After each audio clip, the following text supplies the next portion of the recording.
Today's Bible reading will be 1 Samuel chapters 1, 2, 3, and Luke chapter 12, verses 1 through 34. 1 Samuel chapter 1.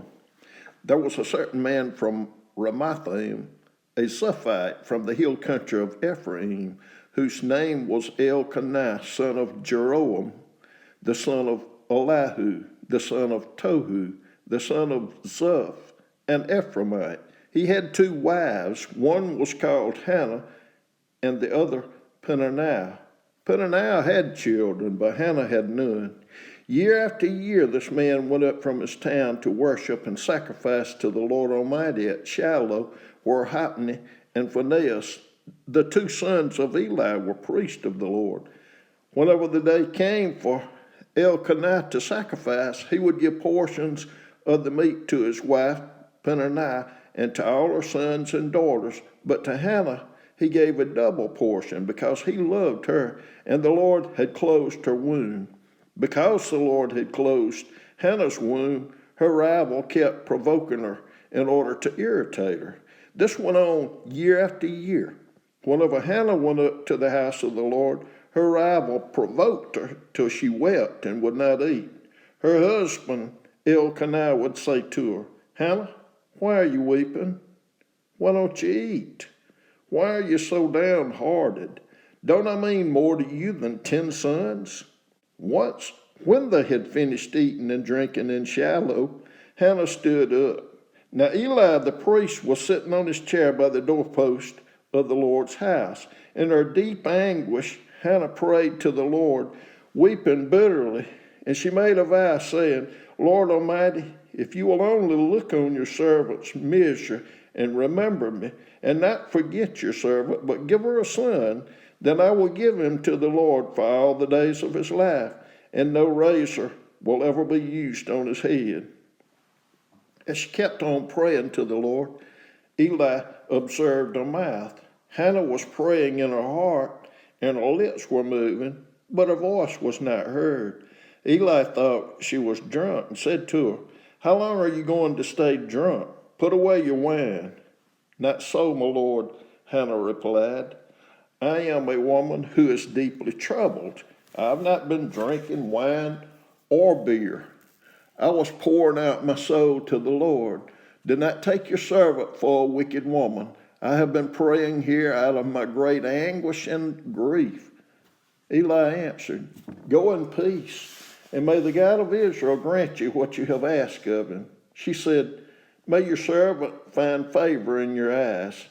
Then she went her way and ate something, and her face was no longer downcast. Early the next morning, they arose and worshiped before the Lord, and then went back to their home at Ramah. Elkanah made love to his wife Hannah, and the Lord remembered her. So in the course of time, Hannah became pregnant and gave birth to a son. She named him Samuel, saying, "Because I asked the Lord for him." When her husband Elkanah went up with all his family to offer the annual sacrifice to the Lord to fulfill his vow, Hannah did not go. She said to her husband, "After the boy is weaned, I will take him and present him before the Lord, and he will live there always." "Do what seems best to you," her husband Elkanah told her. "Stay here until you have weaned him. Only may the Lord make good his word." So the woman stayed at home and nursed her son until she had weaned him. After he was weaned, she took the boy with her, young as he was, along with a 3-year-old bull, an ephah of flour, and a skin of wine, and brought him to the house of the Lord at Shiloh. When the bull had been sacrificed, they brought the boy to Eli, and she said to him, "Pardon me, my lord, as surely as you live, I am the woman who stood here beside you praying to the Lord. I prayed for this child, and the Lord has granted me what I asked of him. So now I give him to the Lord. For his whole life he will be given over to the Lord." And he worshiped the Lord there. 1 Samuel chapter 2. Then Hannah prayed and said, "My heart rejoices in the Lord. In the Lord my horn is lifted high, my mouth boasts over my enemies, for I delight in your deliverance. There is no one holy like the Lord. There is no one beside you. There is no rock like our God.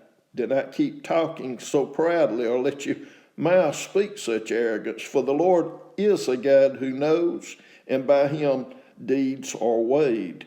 The bows of the warriors are broken, but those who stumble are armed with strength. Those who were full hire themselves out for food, but those who were hungry are hungry no more. She who was barren has borne 7 children, but she who has had many sons pines away. The Lord brings death and makes alive. He brings down to the grave and raises up. The Lord sends poverty and wealth. He humbles and he exalts. He raises the poor from the dust and lifts the needy from the ash heap. He sets them with princes and has them inherit a throne of honor. For the foundations of the earth are the Lord's. On them he has set the world. He will guard the feet of his faithful servants, but the wicked will be silenced in the place of darkness. It is not by strength that one prevails. Those who oppose the Lord will be broken. The Most High will thunder from heaven. The Lord will judge the ends of the earth. He will give strength to his king and exalt the horn of his anointed. Then Elkanah went home to Ramah, but the boy ministered before the Lord under Eli the priest. Eli's sons were scoundrels. They had no regard for the Lord. Now it was the practice of the priest that whenever any of the people offered a sacrifice, the priest's servant would come with a 3-pronged fork in his hand while the meat was being boiled, and would plunge the fork into the pan or kettle or cauldron or pot. Whatever the fork brought up, the priest would take for himself. This is how they treated all the Israelites who came to Shiloh. But even before the fat was burned, the priest's servant would come and say to the person who was sacrificing, "Give the priest some meat to roast. He won't accept boiled meat from you, but only raw." If the person said to him, "Let the fat be burned first, and then take whatever you want," the servant would answer, "No, hand it over now. If you don't, I'll take it by force." This sin of the young men was very great in the Lord's sight, for they were treating the Lord's offering with contempt. But Samuel was ministering before the Lord, a boy wearing a linen ephod. Each year his mother made him a little robe and took it to him when she went up with her husband to offer the animal sacrifice. Eli would bless Elkanah and his wife, saying, "May the Lord give you children by this woman to take the place of the one she prayed for and gave to the Lord." Then they would go home, and the Lord was gracious to Hannah. She gave birth to 3 sons and 2 daughters. Meanwhile, the boy Samuel grew up in the presence of the Lord.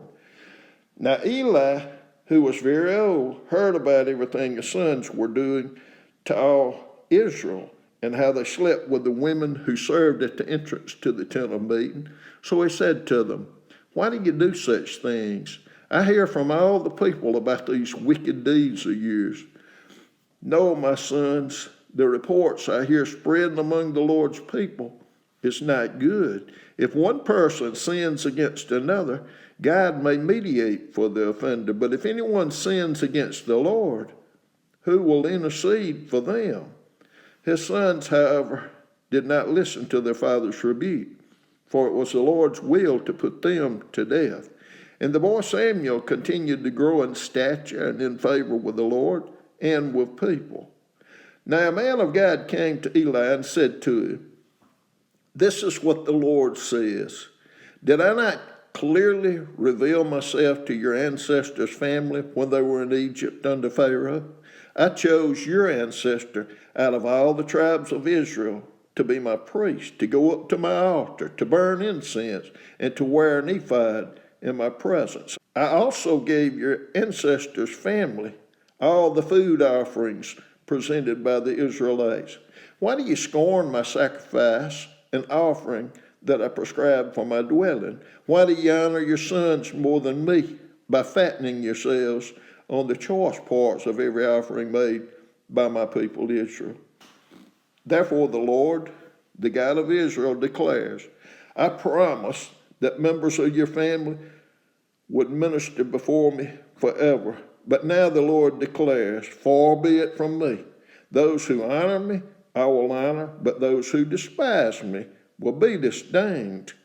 The time is coming when I will cut short your strength and the strength of your priestly house, so that no one in it will reach old age, and you will see distress in my dwelling. Although good will be done to Israel, no one in your family land will ever reach old age. Every one of you that I do not cut off from serving at my altar, I will spare only to destroy your sight and sap your strength, and all your descendants will die in the prime of life. And what happens to your two sons, Hophni and Phinehas, will be a sign to you. They will both die on the same day. I will raise up for myself a faithful priest who will do according to what is in my heart and mind. I will firmly establish his priestly house, and they will minister before my anointed one always. Then everyone left in your family land will come and bow down before him for a piece of silver and a loaf of bread and plead, appoint me to some priestly office so that I can have food to eat. 1 Samuel chapter 3. The boy Samuel ministered before the Lord unto Eli. In those days the word of the Lord was rare. There were not many visions. One night Eli, whose eyes were becoming so weak that he could barely see, was lying down in his usual place. The lamp of God had not yet gone out, and Samuel was lying down in the house of the Lord where the ark of God was. Then the Lord called Samuel. Samuel answered, Here I am. And he ran to Eli and said, Here I am. You called to me? But Eli said, I did not call. Go back and lie down. So he went and lay down. Again the Lord called, Samuel. And Samuel got up and went to Eli and said, Here I am. You called to me. My son, Eli said, I did not call. Go back and lie down. Now Samuel did not yet know the Lord. The word of the Lord had not been revealed to him. A third time the Lord called, Samuel. And Samuel got up and went to Eli and said, Here I am. You called to me. Then Eli realized that the Lord was calling the boy. So Eli said to Samuel, Go and lie down, and if he calls you, say, Speak, Lord, for your servant is listening. So Samuel went and lay down in his place. The Lord came and stood there calling, as at other time, Samuel, Samuel. Then Samuel said, Speak, for your servant is listening. And the Lord said to Samuel, See, I am about to do something in Israel that will make the ears of everyone who hears about it tingle. At that time I will carry out against Eli everything I spoke against his family from beginning to end. For I told him that I would judge his family forever because of the sin he knew about. His sons blasphemed God, and he failed to restrain them. Therefore, I swore to the house of Eli, the guilt of Eli's house will never be atoned for by sacrifice or offering.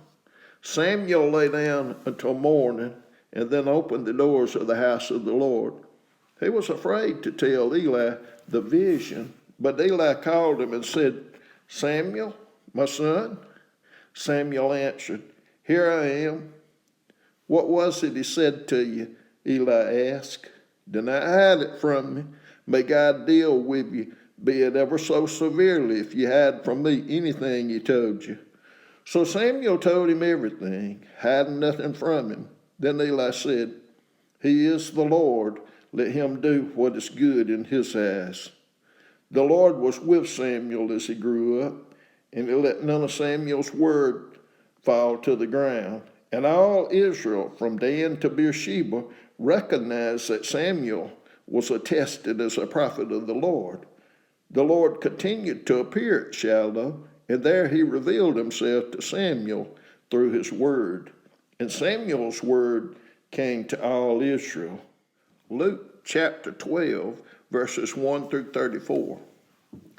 Meanwhile, when a crowd of so many thousands had gathered so that they were trampling on one another, Jesus began to speak first to his disciples, saying, "Be on your guard against the yeast of the Pharisees, which is hypocrisy.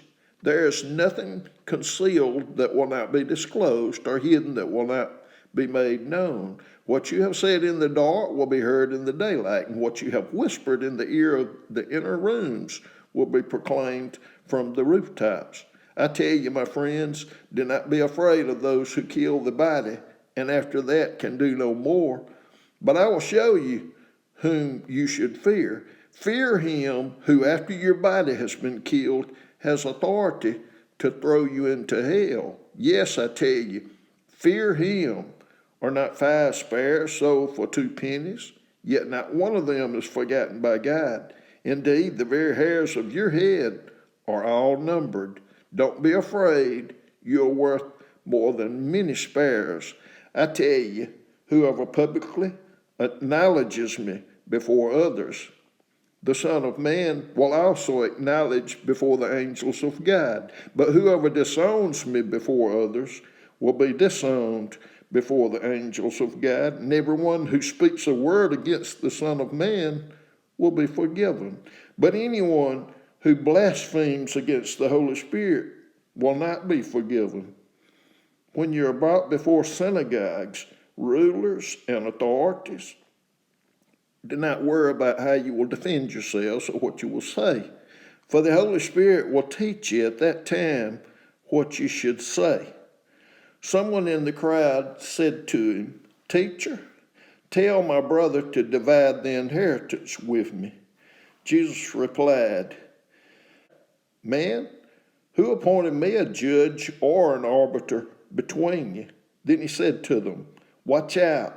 Be on your guard against all kinds of greed. Life does not consist in an abundance of possessions." And he told them this parable. The ground of a certain rich man yielded an abundant harvest. He thought to himself, "What shall I do? I have no place to store my crops." Then he said, "This is what I'll do. I will tear down my barns and build bigger ones, and there I will store my surplus grain. And I'll say to myself, you have plenty of grain laid up for many years. Take life easy, eat, drink, and be merry." But God said to him, "You fool, this very night your life will be demanded from you. Then who will get what you have prepared for yourself? This is how it will be with whoever stores up things for themselves, but is not rich toward God." Then Jesus said to his disciples, "Therefore I tell you, do not worry about your life, what you will eat, or about your body, what you will wear. For life is more than food, and the body more than clothes. Consider the ravens. They do not sow or reap. They have no storeroom or barn, yet God feeds them. And how much more valuable you are than birds. Who of you by worrying can add a single hour to your life? Since you cannot do this very little thing, why do you worry about the rest? Consider how the wild flowers grow. They do not labor or spin, yet I tell you, not even Solomon in all his splendor was dressed like one of these. If that is how God clothes the grass of the field, which is here today and tomorrow is thrown into the fire, how much more will he clothe you, you of little faith? And do not set your heart on what you will eat or drink. Do not worry about it, for the pagan world runs after all such things, and your Father knows that you need them. But seek his kingdom, and these things will be given to you as well. Do not be afraid, little flock, for your Father has been pleased to give you the kingdom. Sell your possessions and give to the poor. Provide purses for yourselves that will not wear out, a treasure in heaven that will never fail, where no thief comes near, and no moth destroys. For where your treasure is, there your heart will be also.